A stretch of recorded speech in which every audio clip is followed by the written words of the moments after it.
Now they just combined it into the one term of ADHD, and you can present the hyperactivity or you cannot present the hyperactivity. For me, I present the hyperactivity. So with me, ADHD looks like, one, I multitask really well. I do a whole bunch of things at one time. Unfortunately, my facial expression does not hide the fact that I'm doing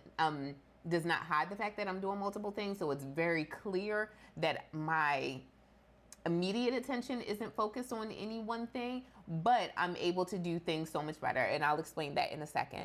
And then two, for me with ADHD, it also means that I can quickly change the subject from a topic from A to B. And I'll just jump around quickly and it'll look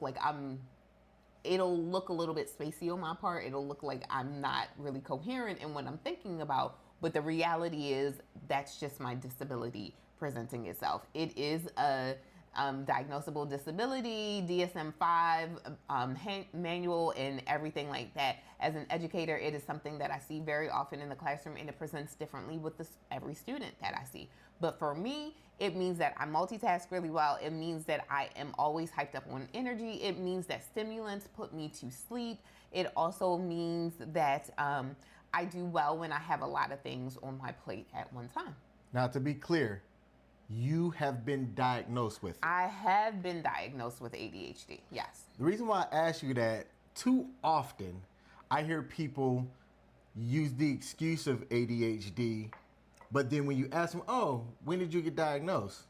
Well, I haven't been diagnosed yet, but I know I have it. And it's like, for me, that's not how that works. No, I literally do have that diagnosis. I have not come on this show and talked about a diagnosis that I've had.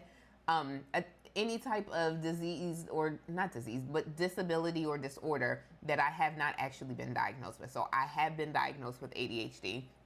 I have been diagnosed with PTSD.